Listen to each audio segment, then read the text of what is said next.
Hello friends, ngasi anisuba ay magnetism haiba paradugi anisuba video oina sigi video sida topic si oina local level topic si magnetic field haiba maga duga magnetic line of force haiba gani sigi matangda haipet taksharke magnetic field house magnetic field hai si kaino hai kandane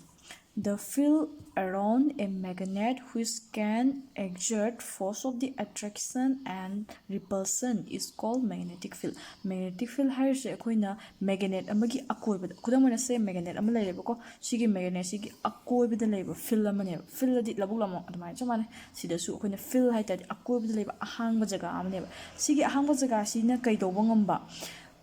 exert tawba ngameba thadokpa ngameba kai thadokpa ngamdeba force of the attraction and repulsion mana chingjanba ngamgadaba natragana repulsion aisida kanu malame repulsion to a magnetic material or natragana kanabu a other magnet se magnetic field haibadi magnet amagi akoibada laiba field amane magnet ki akoibada laiba field amane sigi field jina kaidoba ngamgadabano hai kanda magi akoibada aina sida iron am changeba ko iron jiman attract tawba ngamgadab magnetic material means mang du haigre iron gumba adagi nickel gumba se iron gumba nickel gumba moi mayam se tingjan sai manakta thamba matamda magnet sigi manaka thamba matamda sigi field sigi manungda laitari mana chingjanba ngamdoine sigi field sigi mapane lai chingjanba ngamoi ko aina si magnetic field sina sai loi thokhreba ko sigi mapanda aina magnet thamme kudam oina aina sai magnet am thamme aigi magnetic field je sigi akoi paper sigi round ji khatane aina sigi paper sigi mapanda pot ama thamme adu itadi ma chingjanba ngamoi haba adugo chamana field di manungda lairikanta exert mana attraction natraga repulsion pangthokpa ngamdebe adu atopa mana another magnet atopa magnet ama aina sida atopa magnet ama pushale atopa magnet ama pushanba matamda kaidoba ngamdeba sidadi attraction ju pangthokpa ngamani repulsion ju pangthokpa ngamani ngasai mamangi magnet ki property da light charge kaidonai haba light charge ina se repel to have amaga inthoknai kaigumba aina sije not south hairse ko sidai da changa iba magnet se si changa iba magnet se am sona kanje not oira maje sona kan short adu tari sije kedong na duba sije not oira tra not oira tari kedong duba repel to the inthora ane yani ko adagi ama aina sona kan da ama change ba ko changa iba ama je sona kanjina short oireba sona kanje not oireba adu si not laire dagi sida kai laire sida short laire ko adu tari kedo yang sai unlight charge haire ko sorry pole haire da ko pole singa se kedo ba attract to aduna sije sina chingjan na gi dunya yani amuka na hage magnetic field habadi magnet amagi magnet na khalase magnet amagi akoibada laiba field amane akoibada laiba hangba jaga amni space amane sigi space gi mathauji kaino hai kandi magnetic material ama natragana magnet ama magi manakta magi field gi manung ji thamba matamda chingjanna ba natragana inthokpa ngambagi magi force to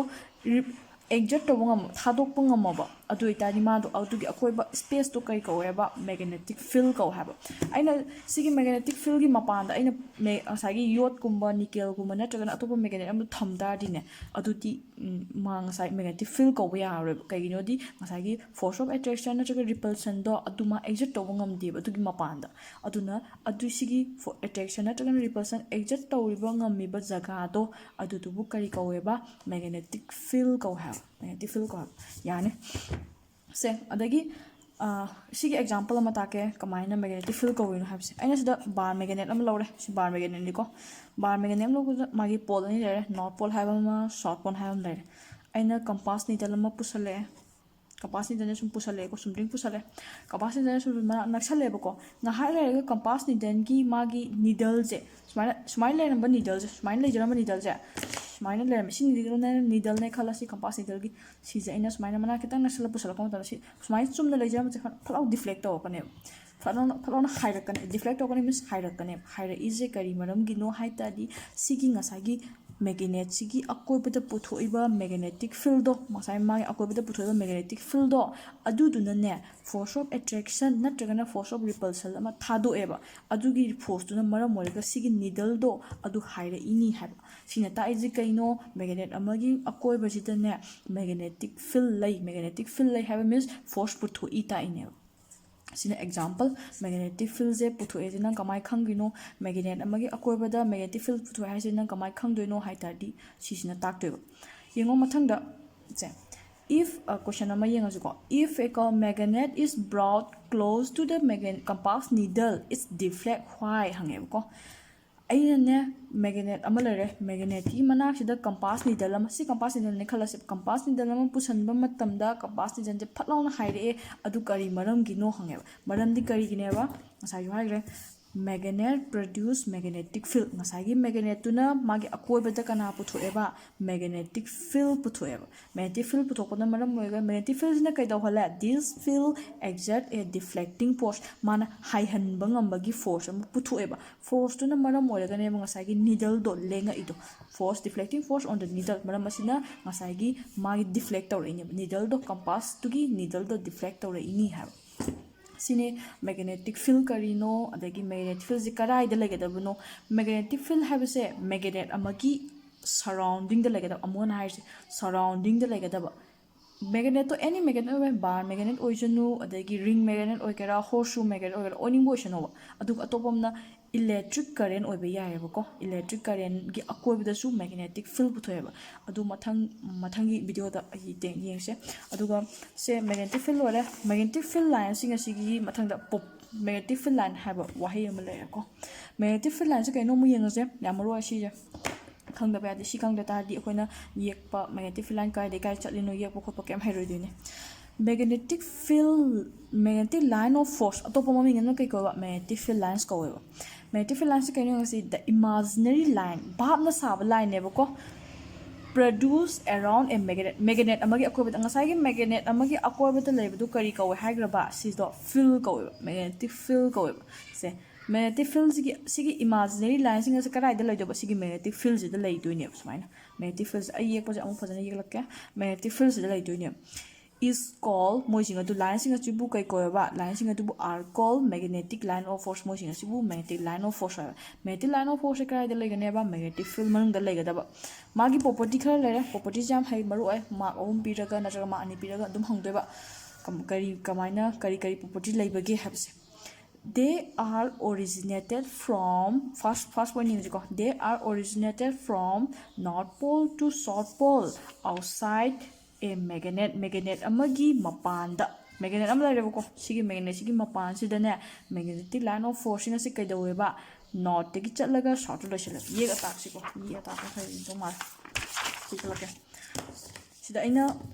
magnet am lare si magnet ne khala se magnet sa ina bar magnet lo re ko khala sinaba nungai na ba convenient oina bui damata sona ka se magnet am lai tadi kaidawne ba nakal amana north ogani nakal amana south ogani nakal amana north ogani nakal amana south pole ogani nakal amana south pole nakal amana north pole south pole lene ngasagi property 1 na kari haige property 1 hairize aigi magnetic line of force singa se kaidaw hai no north tagi hore eba cosmine north tagi horaga south change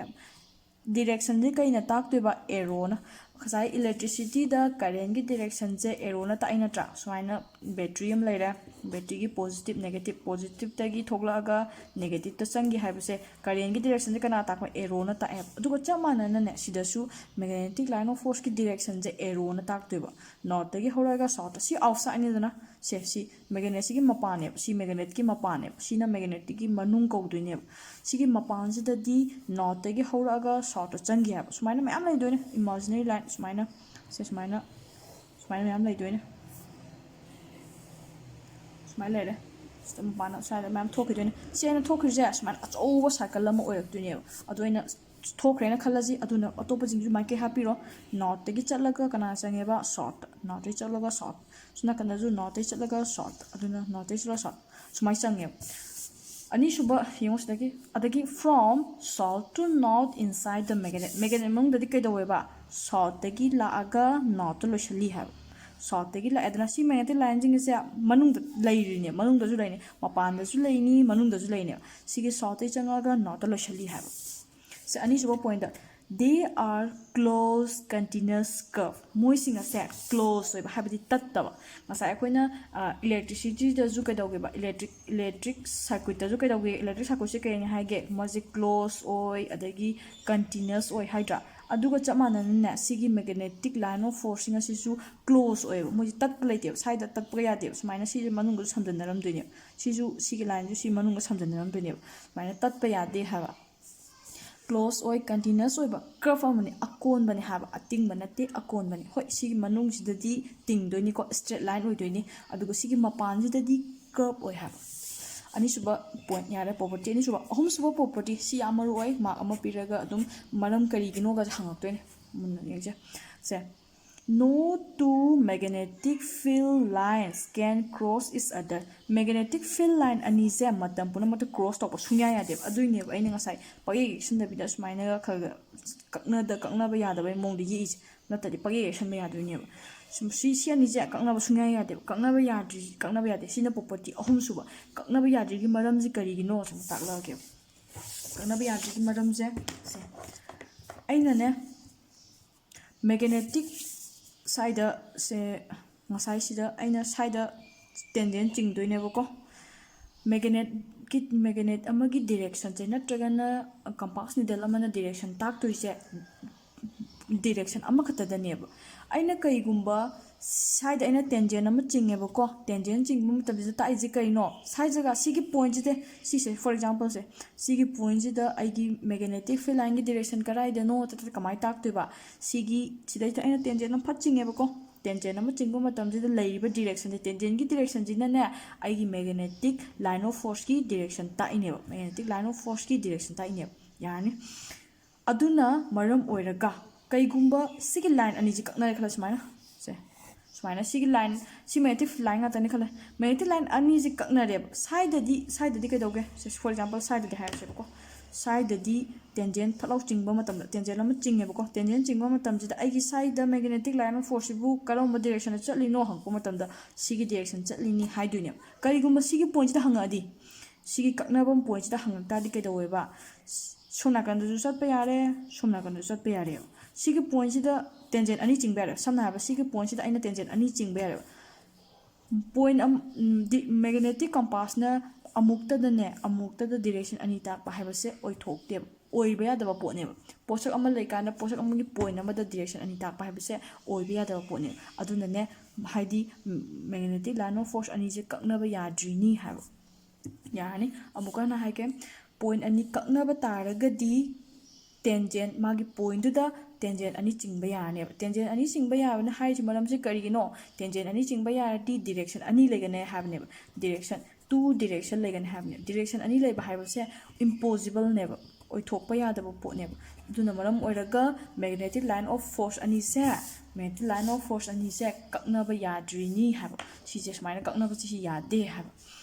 ꯑꯗꯨꯅ ꯑꯩꯅ ꯁꯤꯗ ꯀꯛꯅꯗꯕꯤꯗ ꯑꯁꯤ ꯑꯃꯒꯁꯦ ꯀꯛꯅꯔꯒ ꯌꯦꯛꯄ ꯌꯥꯗꯦꯕ ꯁꯨꯃꯥꯏꯅ ꯅꯥꯟꯅ ꯀꯛꯅꯍꯟꯗꯕꯤꯗ ꯌꯦꯛꯀꯗꯕ ꯑꯃꯒ ꯀꯛꯅꯕ ꯌꯥꯗꯦꯕ ꯄꯣꯏꯟꯠ ꯑꯃꯗ ꯑꯦꯅꯤ ꯖꯒꯥ ꯑꯃꯗ ꯀꯛꯅꯕ ꯌꯥꯗꯦ ꯃꯅꯨꯡꯗ ꯑꯣꯏꯒꯦꯔꯥ ꯃꯄꯥꯟꯗ ꯑꯣꯏꯒꯦꯔꯥ ꯀꯛꯅꯕ ꯌꯥꯗꯦꯕ ꯁꯤꯒꯤ ꯂꯥꯏꯟ ꯑꯣꯐ ꯐꯣꯔꯁꯁꯤꯡ ꯑꯁꯦ ꯃꯊꯪꯗ ꯃꯦꯒꯅꯦꯇꯤꯛ ꯂꯥꯏꯟ ꯑꯣꯐ ꯐꯣꯔꯁꯁꯤꯡ ꯑꯁꯤ ꯀꯩꯗꯧꯕꯗ ꯁꯤꯖꯤꯟꯅꯩ ꯌꯨꯖꯦꯁꯁꯦ ꯀꯔꯤꯅꯣ ꯍꯥꯏ ꯇꯥꯔꯗꯤꯅꯦ to indicate the direction of magnetic field ꯃꯥꯒꯤ ꯃꯦꯒꯅꯦꯇꯤꯛ ꯐꯤꯜꯒꯤ ꯗꯤꯔꯦꯛꯁꯟ ꯇꯥꯛꯄꯗ ꯁꯤꯖꯤꯟꯅꯩ ꯍꯥꯏꯕ ꯑꯩꯅ ꯉꯁꯥꯏꯁꯨ ꯍꯥꯏꯈꯤꯕꯗꯣ ꯁꯨꯃꯥꯏꯅ ꯑꯃ ꯂꯩꯔꯦꯀꯣ ꯃꯦꯒꯅꯦꯇꯤꯛ ꯂꯥꯏꯟ ꯑꯣꯐ ꯐꯣꯔꯁꯅꯦ ꯍꯥꯏꯔꯁꯤ ꯁꯤꯗꯒꯤ ꯊꯣꯛꯂꯛꯄ ꯅꯣꯔꯠ ꯁꯥꯎꯠ ꯁꯤꯗꯒꯤ ꯊꯣꯛꯂꯛꯄ ꯑꯩꯅꯅꯦ ꯃꯦꯒꯅꯦꯠ ꯑꯃ ꯕꯥꯔ ꯃꯦꯒꯅꯦꯠ ꯑꯃ ꯌꯦꯛꯑꯦꯕꯀꯣ ꯕꯥꯔ ꯃꯦꯒꯅꯦꯠꯁꯤꯗꯒꯤꯅꯦ ꯑꯩꯅꯅꯦ ꯅꯣꯔꯠꯁꯦ ꯁꯨꯃꯥꯏꯅ ꯈꯔ ꯊꯣꯛꯈ꯭ꯔꯦ ꯃꯦꯒꯅꯦꯇꯤꯛ ꯐꯤꯜ ꯂꯥꯏꯟ ꯁꯨꯃꯥꯏꯅ ꯊꯣꯛꯈ꯭ꯔꯦ ꯈꯜꯂꯁꯦꯕ ꯁꯤꯒꯤ ꯅꯣꯔꯠꯇꯒꯤꯅ ꯀꯅꯥ ꯆꯪꯉꯦꯕ ꯅꯣꯔꯠꯇꯒꯤ ꯊꯣꯛꯂꯛꯑꯒ ꯀꯅꯥ ꯆꯪꯒꯦꯕ ꯁꯥꯎꯠꯇ ꯆꯪꯉꯦꯕ ꯀꯅꯥꯗ ꯑꯥꯎꯠꯁꯥꯏꯗ ꯕꯥꯔ ꯃꯦꯒꯅꯦꯠꯇ ꯁꯤ ꯑꯥꯎꯠꯁꯥꯏꯗꯁꯤꯗꯅꯦ ꯑꯩꯅ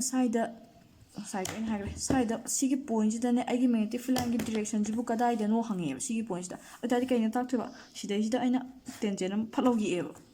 ꯁꯤꯒꯤ ꯇꯦꯟꯖꯦꯟꯁꯤꯗ ꯇꯥꯛꯏꯁꯦ ꯁꯤꯒꯤ ꯄꯣꯏꯟꯠꯁꯤꯗ ꯃꯦꯒꯅꯦꯇꯤꯛ ꯐꯤꯜꯒꯤ ꯗꯤꯔꯦꯛꯁꯟꯁꯦ ꯁꯤꯗ ꯆꯠꯂꯤ ꯇꯥꯛꯏꯅꯦꯕ ꯁꯥꯏꯗꯅ ꯀꯩ ꯇꯥꯏꯕ ꯁꯤꯗ ꯆꯠꯂꯤ ꯇꯥꯛꯏꯅꯦꯕ ꯁꯥꯏꯗ ꯑꯃꯨꯛ ꯀꯩ ꯇꯥꯏꯕ ꯁꯤꯗ ꯆꯠꯂꯤ ꯇꯥꯛꯏꯅꯦꯕ ꯁꯥꯏꯗꯅ ꯑꯃꯨꯛ ꯀꯩ ꯇꯥꯏꯕ ꯁꯤꯗ ꯆꯠꯂꯤ ꯇꯥꯛꯏꯅꯦꯕ